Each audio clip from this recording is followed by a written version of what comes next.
વખત તો મારી નાખવાનો પ્રયત્ન કર્યો છે। કાલ ઉઠીને મર્ડર કરી દેશે। અમારા ઘરમાં એક જ જણ છે કમાવનાર। મારા ભાઈને મને તો એક ન્યાય જોઈએ છે। મારા ભાઈને આ રીતે આ લોકોએ મારઝૂડ કરી છે। મને પોલીસ પાસે ખાલી ન્યાય જોઈએ છે કે જે હાફ મર્ડરની કલમ લાગી છે 307 એ કલમ આમાં લાગી નથી। 307 ની ને 109 ની કલમ જે હમણાં નવી નીકળી છે એ લાગવી જ જોઈએ એમ।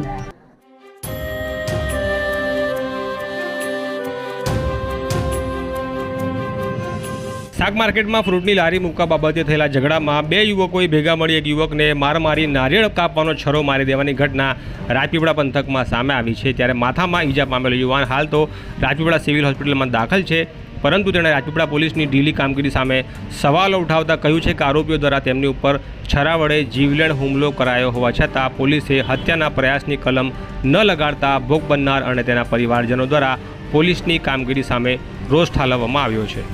મારું નામ અમિતભાઈ ગણપતભાઈ માછી છે। હું નવા ફળિયામાં રહું છું ને શાક માર્કેટમાં અમારી ફ્રૂટની લારી જગ્યા છે અમારી ને અમારે કાકા દાદાને પહેલેથી અમારી કન્ડિશન છે કે એના ફાધર જીવે ત્યાં લગીને અમારી જગ્યા પર અમારે કેવું મહિનામાં 20 દિવસ અમારા છે ને 10 દિવસ એમના છે ને એમના ફાધર જીવે ત્યાં લગીને અમને જગ્યા આપવાનું નક્કી હતું મારા ફાધર જોડે।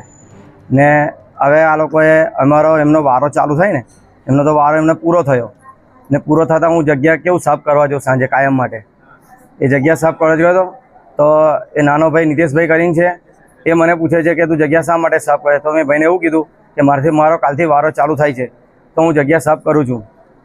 એટલામાં એ ભાઈ મારી પર ગરમ થઈ ગયા અને ગરમ થઈને આવીને મને ગળચું દબાવીને મને શટલ ગણે આમ કરીને અડાવી દીધો છે ને અડાવી ને મને એ ભાઈ પકડી રાખ્યો ને હસમુખભાઈ લક્ષ્મણભાઈ માછી એ ભાઈ આવી ને મને છરાણા ઘાથી મને હુમલો કરી દીધો। માથા ભાઈ મને મારી દીધું ને માથામાં મારવાથી મને ચક્કર આવી ગયા। મેં સાહેબ પડ્યો ત્યાં ને પછી મેં જાતે પોલીસ સ્ટેશન ગયો, ચાલતો ગયો ને મેં એમ્બ્યુલન્સ બી નહીં બોલાવી સાહેબ, 108 પણ નહીં બોલાવી ને પોલીસ સ્ટેશન બી મને એમ્બ્યુલન્સ નહીં બોલાવી ને હું જાતે સિવિલ પર બી બાઇક પર બેસીને ગયો છે।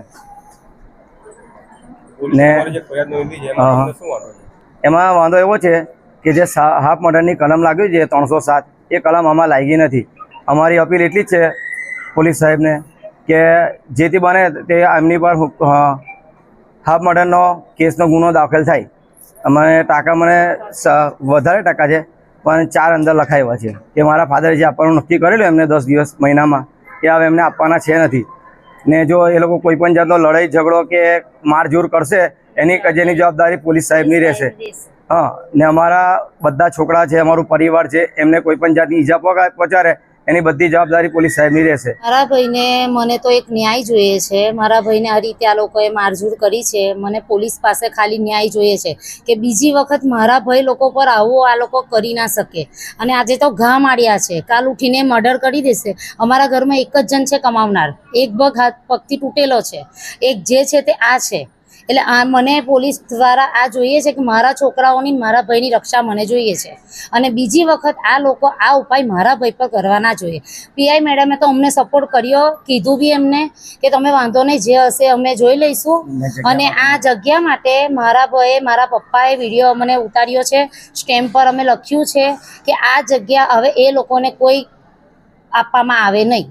મારા ભાઈની જ હક દાવો રહેશે।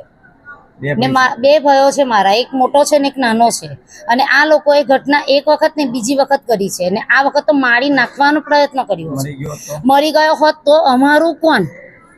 મારા પાસે તો એક જ છે, આ જે છે મારા 2 ભાઈ સિવાય મારી પાસે કોઈ છે નહીં। અને પોલીસ સરને મેં કહેવા માંગુ છું કે મારા ભાઈની, મારા ભાભીઓની, કુટુંબની રક્ષા કરે ને બીજી વખત આવો ઘા એ લોકો કરી ના શકે એની રિક્વેસ્ટ મને જોઈએ છે। ને જે કલમ લગાવી છે એ લોકો અત્યારે બહાર છે, મને એક જ રિક્વેસ્ટ છે, એ લોકોએ ઘા કર્યા છે, આ હાફ મર્ડર આમાં લાગ્યો નથી।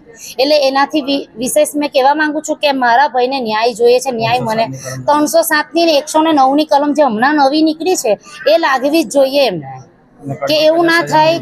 કરી સજા, હું કહું છું ને કે કરી સજા એમને મળવી જોઈએ। અમે એવું નહીં વિચારતા પણ એ ભય થઈને ભય પર ઘા કર્યો છે મારા। સજા મળે તો બીજી વખત કરે નહીં। અને બીજું કે પ્લસ એમના 17 વર્ષનો બાબો અને બીજો 10મા ધોરણમાં ભરે છે, એ 3 જણે ભેગા થઈને મારા ભાઈ પર હત્યા કરી છે। આજે મારા ભાઈના છોકરા નહોતા, મારા ભાઈને કંઈ થઈ ગયું હોત તો કોણ જિમ્મેદારી લેશે? એનો મને આ ન્યાય જોઈએ છે। એટલી મને છે, મને આ રિક્વેસ્ટ કરી છે, હું પોલીસ સ્ટેશનમાં આપી દીધું છે કે મારા પપ્પાનું બી અમે જબાન લઈ લીધી છે. પપ્પા બી ના પાડે છે કે એ લોકોને જગ્યા પર આવે કોઈ હકદાઓ મળે નહીં. અને બીજું એક રિક્વેસ્ટ કરું છું મેં કે એ લોકો નહીં કરે પણ બીજા દ્વારા બી કરાવશે. મારા ભાઈ પર આંગળી ઉઠી, મારા છોકરા પર આંગળી ઉઠી તો પોલીસ વાળાને હું તો એક જ વસ્તુ કહું છું મેડમને ને પોલીસ વાળાને કે મારા ભાઈ પર કશું બી થશે, કોઈ તિહાર્થ વ્યક્તિ આવીને કરી જશે ને તો એ જવાબદારી એ લોકોની રહેશે.